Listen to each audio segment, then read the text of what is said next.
I don't know who needs to hear this, but you are not 12, you are not 2, you are not 10, you are not 16, okay? This is your life. You have free will to do whatever you want to do. Hi, babes, it's your girl Tasia, and welcome to season 2 of You Listen, I Yeah.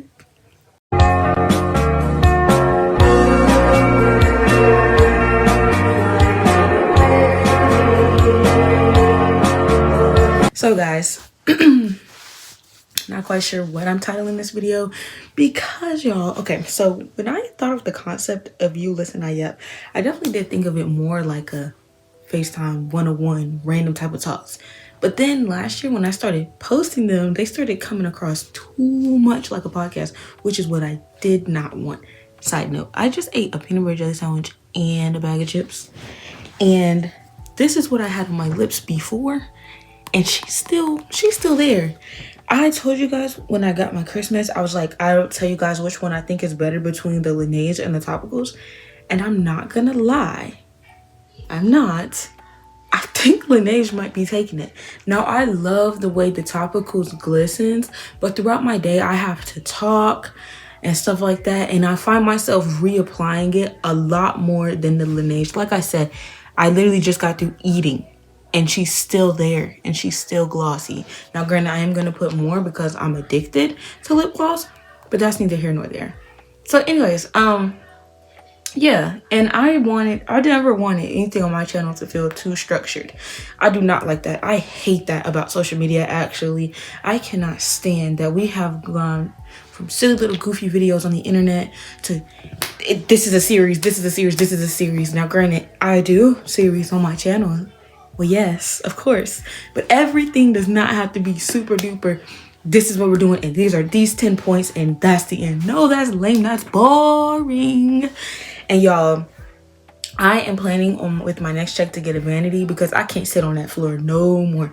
Last time I tried to do a makeup video with you guys or do my makeup with you guys, I was so irritated just because between the getting up, the getting down off the floor, it's just so uncomfortable sitting on that hardwood floor. So my next big girl purchase is going to be a vanity because I simply can't take it anymore. Now, when I was in college and I used to do my makeup and stuff, obviously I already had a desk in my room and stuff like that. So I was already sitting.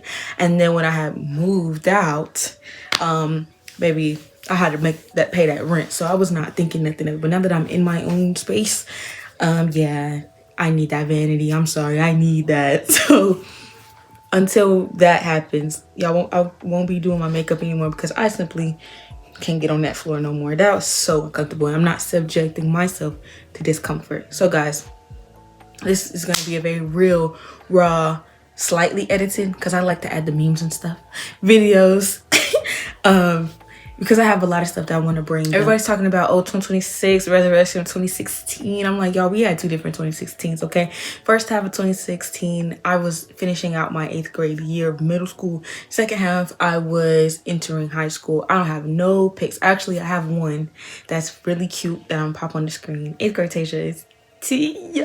But yeah, babe, I was coming out of my awkward stages, and no, I didn't have that same 2016 y'all had. I was in the Harambe, the just introduction of memes. I had just got my very first iPod Touch Christmas 2015, so it was actually my first exposure to the internet was around 2016. So I didn't even have any YouTube that I was watching. I didn't really even get into YouTube really until 2018, and that was around the couples channel. So when 2028 comes around, then I'll have some things to show. But baby, not pre-pubescent Tasia, well, post pre-pubescent Tasia. no, like that's still a little too fresh. 14 and 15-year-old me, we love her down. We needed her to be hers for us to get here. But I love seeing y'all's 2016 though. Yes, and mind you, a lot of the stuff that was popularized in 2016, that's the thing about these trends, it carried over. Like a lot of the 2016 trends we were still doing in 2018. So don't you worry, because like, I'm seeing a lot of stuff and I was like, I could have swore that was 2018. No, babe, the way social media got us moving now, trends don't last much more than a season. But back in my day, them checkered Vans, that green bomber jacket, white tee, black leggings, baby, that was a fit from 2016, I want to say, to 2019, because we didn't have a TikTok till 2019. And look at how the world changed. Y'all know during Stranger Things whole final season 5, I was too geeked, too excited. This show that I've been watching since 2017 was finally coming to a conclusion, and I was of the notion that I was going to stick beside her regardless. I had seen a reel, and this girl was talking about how, like, regardless of how it ends, even if the ending's bad, like, she's going to stick beside it. And I'm the same, because baby, I'm a Twilight lover, okay? Those movies are horrendous. And the premise of the books, when you look at them from an adult mindset, is like, that's insane. Like, what do you mean he was just watching her sleep casually way before she ever even consented to it? What do you mean? Like, he's talking about, oh, it's taking everything in me not to kill you, but I love you. Like, what? But there's such a vital part of my teenage years. I will always have a special place in my heart for Twilight, no matter how bad it is, no matter how bad people say it. The same thing about Degrassi. Did some of the things age poorly? Yes and no. I think that it's very reflective of the time, which is one of my favorite parts about Degrassi. Even Next Class, I watched all the way up to Next Class. I've watched from Degrassi Junior High all the way up to Next Class. I'm a Degrassi lover. I have been since I was 13. And you know, a lot of people hate certain characters, and I'm of the viewpoint of they're teenagers, they're evolving, they're changing, they're growing. The only way you can come to different types of conclusions and stuff is if you make mistakes. So this was the mindset I was planning to carry with me for Stranger Things 5, because I kind of felt like, and now that I've stepped away from the excitement of it all, because if you remember my New Year's vlog, I was like, that was awesome, that was amazing. Now that the rose-colored glasses have been lifted, and I've seen the clips from the documentary where they used AI and Reddit, and I'm just like, if you were gonna steal, why not steal some of the good fan theories? Like, you know what I'm saying? Like, I don't understand, because it was literally people on TikTok writing endings for you, giving you theories you could have expanded upon. And also, did you or did you not say that you had this ending since season 1? Did you have it, or did your ex-wife? You know what I'm saying? Like, it was getting worse and worse, and they're never beating the ex-wife ghostwriter allegations, because that's what it had to have been. There's no way. And then it just all makes sense that a show like that would just be so seemingly perfect at the hands of a woman behind the scenes, because 2 men really truly couldn't come up with the masterpiece like Stranger Things season 1. Season 1, season 2, season 3, and season 4 were peak. So how the heck did season 5 miss the mark? Mind you, you had the longest gap of time between them. Each season, the gaps got longer and longer and longer and longer. And honestly, I'm not gonna lie, I like season 5. I like that Will got powers. I like that Elle was like training and stuff like that, but it definitely did not feel connected to the other seasons. And I think that's something that I just kept waiting to happen. Like, why have the world split open at the end of season 4 just for the government just to cover it up with plates? If that's all it took, then why are we even going to the upside down? Why are we even still burning it? And then I thought burning it burned Will, and I thought we killed Vecna, we killed Will. How are we gonna make all these things connected and then Will's still alive and well? And my thing also is, if we were gonna kill off 11 anyways, she should have remained missing in season 1. Should she not have? Like, I'm just confused. But like, so much of the power of the show was that we thought she was gone forever in season 1, and then Hopper literally got a second chance to be a father. Why would you have him and give her this whole monologue about how she can have this future, and then she literally can't? Like, all y'all ever really used her for was her powers. And like, I seen people say like she had a boyfriend before she even knew colors, before she even knew what clothes she liked. And it's just like, when you really think about that, it's just like, ugh, that's really poor on that part. And if season 5 not just exceeded expectations but went above expectations, people wouldn't be harping on those types of issues. But because season 5, and literally when they released the first part, were we not all intrigued and excited? Will has powers? What? Just for part 2, nothing about Will's powers, nothing about. And then the 6 deaths, y'all teased that. Why didn't we do that? It was too many people alive at the ending for my liking. Is that bad to say? So like seeing that y'all waited to the last minute, and I do mean the absolute last minute, they're literally filming and writing the script at the same time.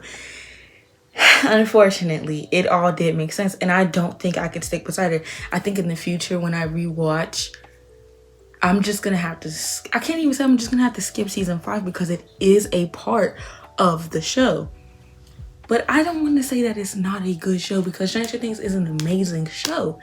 I just wish that they cared about it as much as we cared about it, because we deserved something so much better. We deserve better dialogue, better endings for 11. Carly, there was no point in bringing her back if you were just going to kill her off. There was no point in showing us all those pregnant women and then doing nothing with that. There was no point in giving Will powers and then doing nothing with that. Do you know how beautiful it was to see the very one everyone thought was the weakest link be a real life sorcerer? That was peak, and then we did nothing. And then it's like Vecna should have just been a villain. Why are we giving him remorse? He made it very clear with what he did when he slaughtered all those kids. It was no remorse for that. So why are we trying to give remorse and be like, oh, he found this rock and the mind flayers controlling him? No. No. And it's just like, now that I've stepped away from the hype of it all, I'm just like, dang, that ending did fall short. But it didn't start off that way, and I think that's the part that upsets me so bad. Like, it did not start off that way. Like, Will having powers, like, I was like, oh my god, Will has powers, Will has powers. And I don't think it was a mistake to go, because never again will I have the opportunity to go sit in theaters with people who love Stranger Things like me and my Stranger Things pajamas and see it. It's just like, two things can be true at once.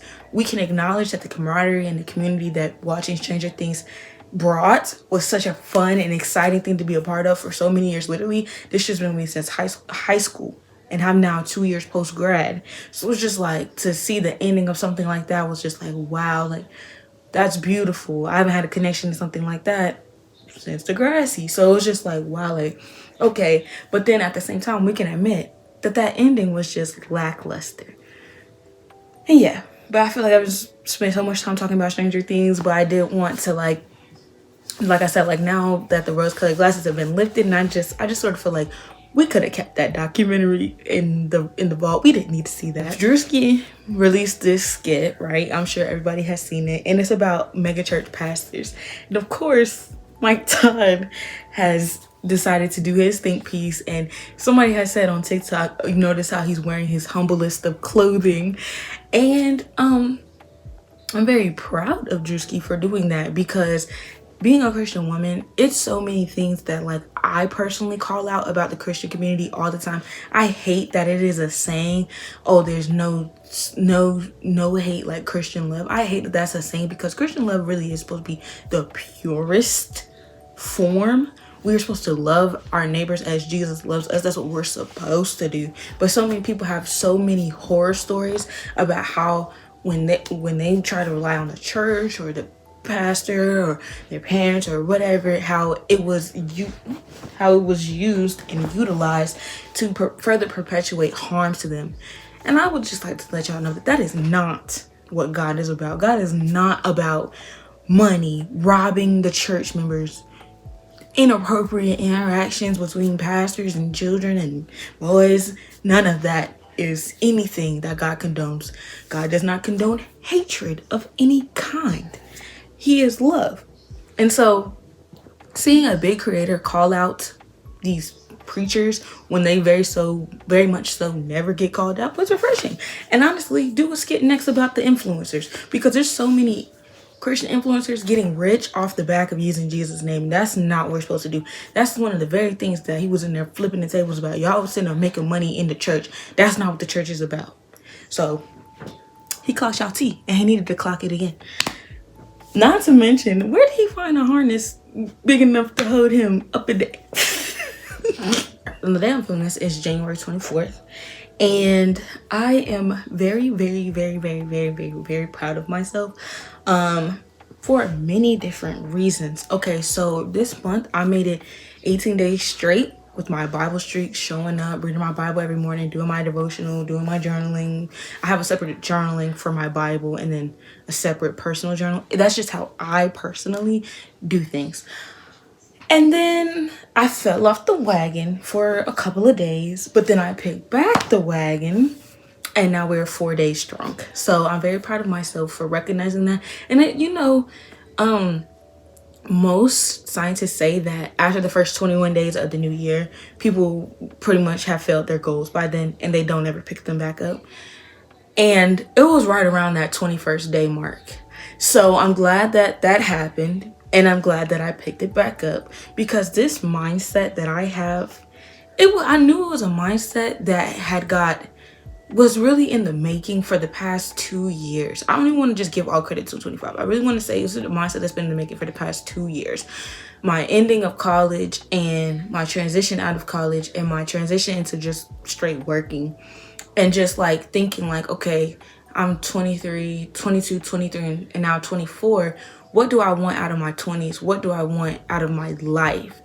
And just that question just consistently coming up. You know, people always ask you, oh, where do you see yourself in 5 years? And I always say, wherever the good Lord puts me. As long as I'm successful, happy, and my family is well taken care of, I will always be good.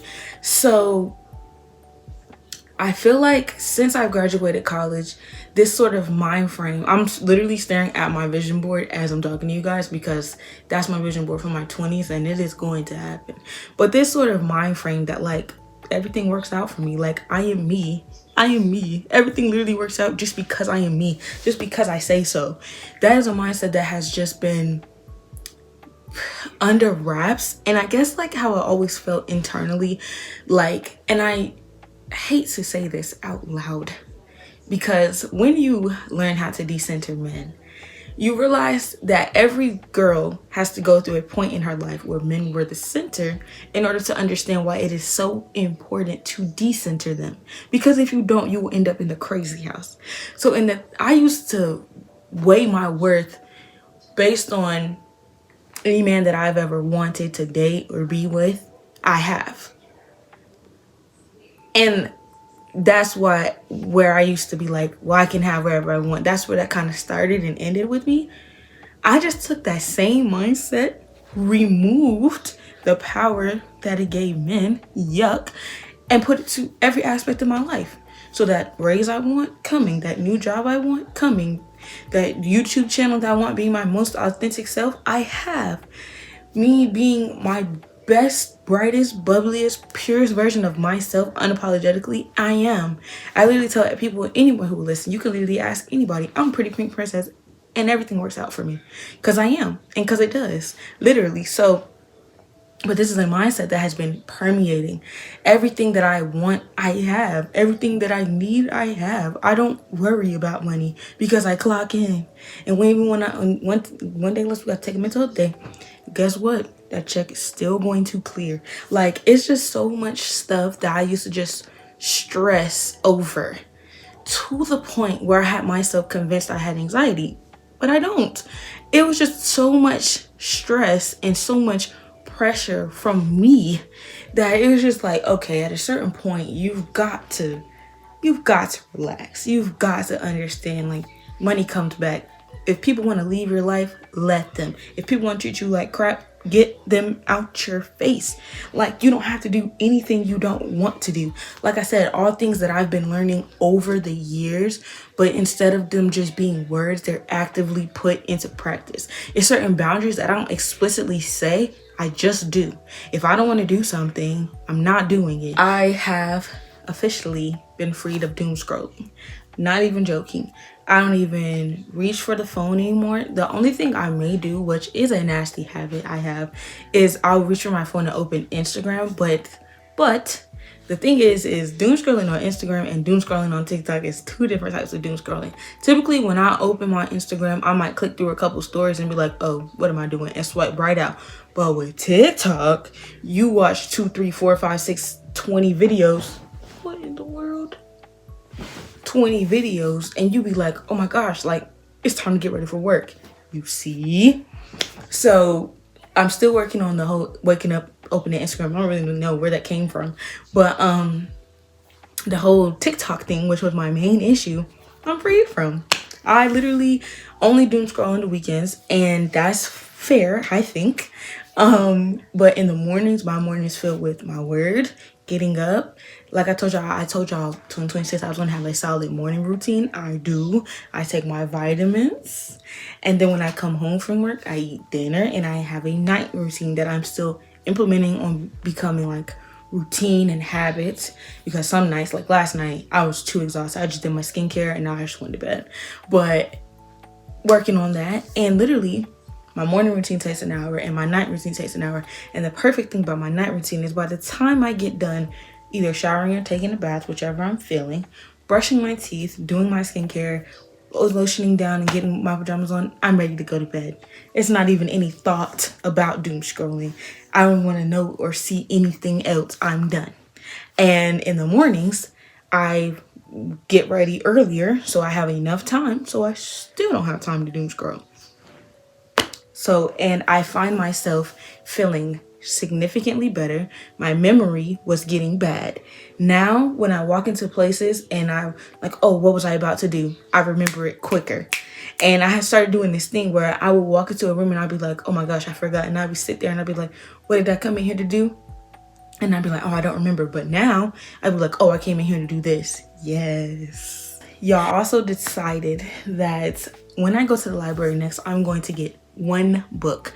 Because I work a full-time job, my schedule does not allot for me to read 3 books in 3 weeks. I can read 3 books in 3 weeks. I can read 3 books in 3 days. But I do not have the time to do it. And I've had these books since November. And out of the 3, I finished 1.5. But this weekend, I'm going to finish the other half of that book and then the whole other book, and then go turn them in before they ban me from the library. They keep renewing them for me, but still. So I've decided that I'm going to get 1 book at a time. It's gonna kill me, but it's no point in having these people's books and I don't even have the time to like really read them how I want to. You know what I'm saying? Also, y'all, I have started dressing. What did I tell y'all? Like, I'm not going anywhere today. I have on leggings and a sweatshirt, but I still look good. I still feel put together. Got lip gloss on, got earrings in. I told y'all, I don't even have lazy clothing. I don't have clothing that's like tattered t-shirts or things I wouldn't be seeing in public. I don't even own that type of stuff because that's not me. That's not my higher self. I'm 100% always in my most highest. Oh, and with me no longer having that doom scrolling habit, it has helped me to listen to full-length albums again. Y'all, I did not remember or recognize, but when we were growing up, the entire body of work had to be listenable. Now it's not the case anymore in 2026, which is sad. But when I go listen to whole albums, like for instance, everyone's been talking about how Katy Perry's Teenage Dream album, almost the entire album was on the charts. We were listening to almost every single song on the album unbeknownst to us. Artists don't do that no more. They need to get back to it, but they don't do things like that these days. So I have been rediscovering, and then not to mention, I've been rediscovering my love for pop music.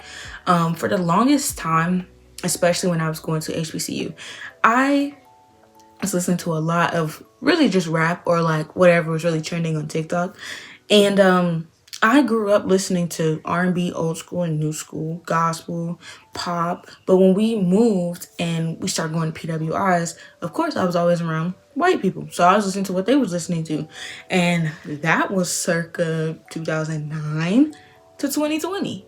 That's a whole 11 years of my life. So all my formative years, yeah, I did hear, 1-2 jams and stuff. I did hear the, mainstream hip hop and R&B stuff, of course. But for the most part, I'm a pop girly. If you can't tell from my love for Sabrina and Olivia and Ariana, if you can't tell, I'm a pop girly. I'm a pop girly, R&B. I love all genres of music.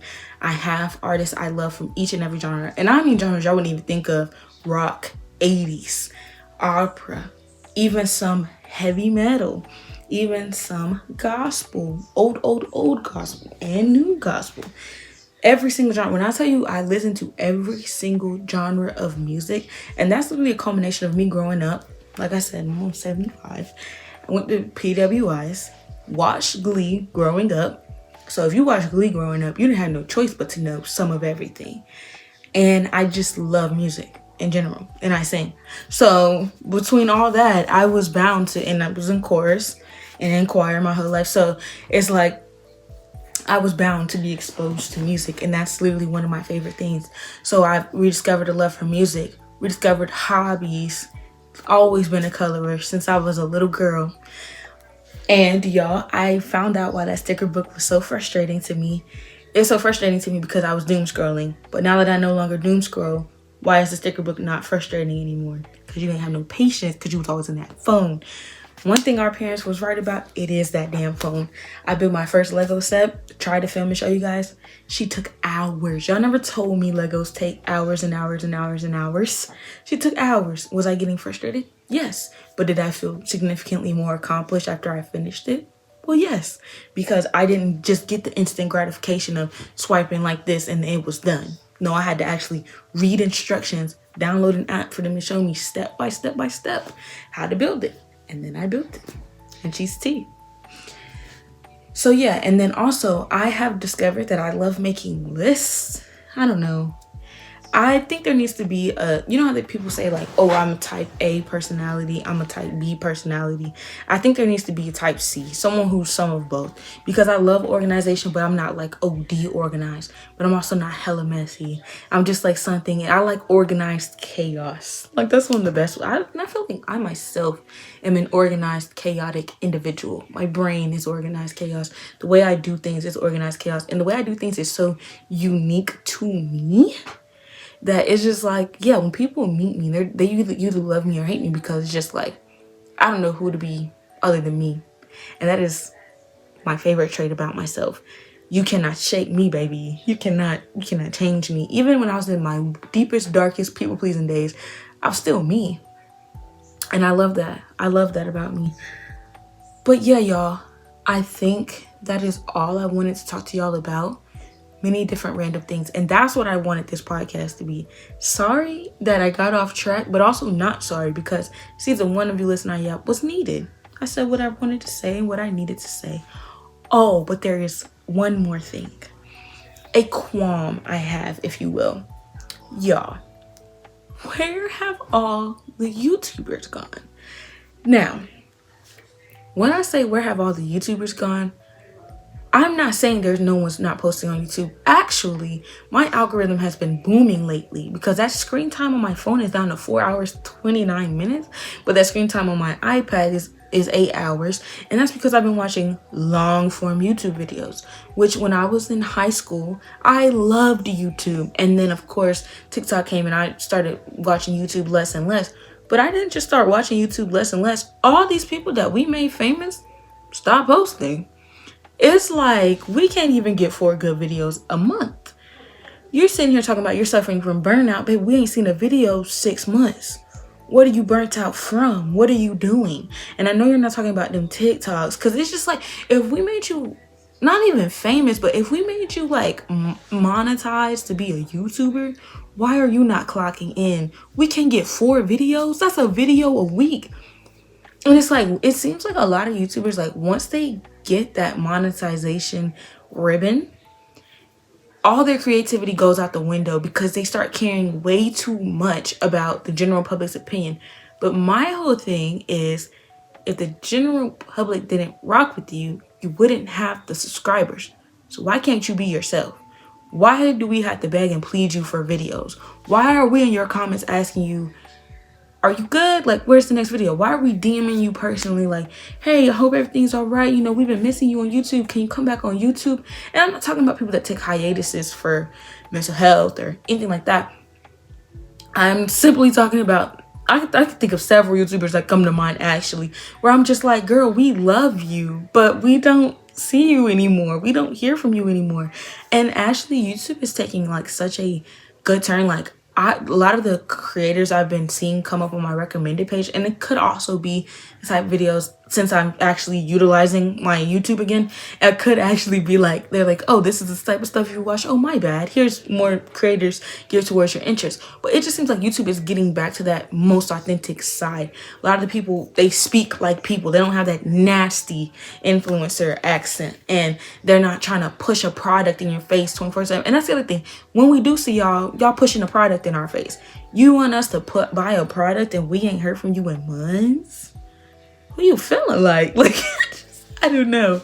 So it's just like, I wish that so many of my favorite YouTubers would come back, but I understand this is a cycle of life. Old comes out and new comes back in. I'll always be a subscriber to a lot of these people, and you know, I'll always be grateful for a lot of them, because like Leah Lee, I know that she put a lot of boundaries between us, you know.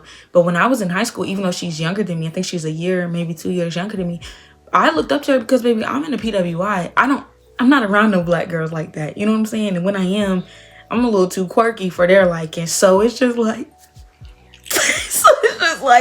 you know, it just felt nice to like come home and watch a Leah Lee video or a Leah Simone. Like, and Leah Simone posts pretty often, and now Leah Lee, she's getting back to posting often. But it's just like, I just miss when like I could come home from school and the girls would have the videos. You used to be in high school pushing out 2-3 videos a week. Now you're free to do whatever, offer will. We can't even get a video, 4 videos a month. Like, I need y'all to understand how bare minimum 4 videos a month is. As somebody who films 2 videos a week, like while working a full-time job, it has to be love of the game. You know what I'm saying? Once you start losing your love for the game, you're not gonna want to film no more. I just wish these girls wanted to film, because I miss so many of my faves. Like, okay, Jasmine Lee, girl, where you at? Like, you're the internet's big sis. You hit a mill, and now we can't even get 4 videos. Like, we miss you. We want you to come back. We want you to be consistent. But it's okay. That's why I'm here. I promise I'll never ditch y'all. Even if I have a million, trillion, bajillion subscribers, which that's so many people, I'll be posting on this channel till I'm 80, probably, because this is my safe space. And I feel like if so much emphasis was no longer put on things, because I think having a content creation hobby is a real thing, but I think people put so much pressure on monetization and how they're viewed by the masses, their authenticity goes out the window and they start to lose who they really are inside. You have to have such a strong sense of self, and a lot of these girls did grow up online, and I do need to remember that. But it's just like, dang, I just miss them, you know? But it's okay. Anyways, y'all, I done taught y'all head off for 30 minutes. And I hope you guys enjoyed this video. And I hope you guys are enjoying season 2 of You Listen I Yap. Like I said, expect more videos like this. Also, series that we have coming up: Shopaholic Diaries, You Listen I Yap season 2, Late Night with Tasia, and Exploring in C. Yeah. Your girl is North Carolina girly. I'm not sure if you guys read my bio, but it's in my bio. I'm a North Carolina girly. But so many parts of North Carolina I have not been to or explored, and they pop on my For You page, and I'm like, this is in Fayetteville? This is in Lexington? And those aren't really that far from me. Just a train ride away, really. So yeah, I'm gonna start exploring my state a lot more, because I feel like people all the time talk about like the hotspot cities. And also, growing up North Carolina, the fact that Charlotte is of the caliber of a New York, Miami, Houston, LA is insane. Like, what do you mean the girlies are moving to Charlotte, North Carolina? Like, it wasn't always like that. And mind you, that's not even our capital. A lot of people think Charlotte's our capital. It's actually Raleigh.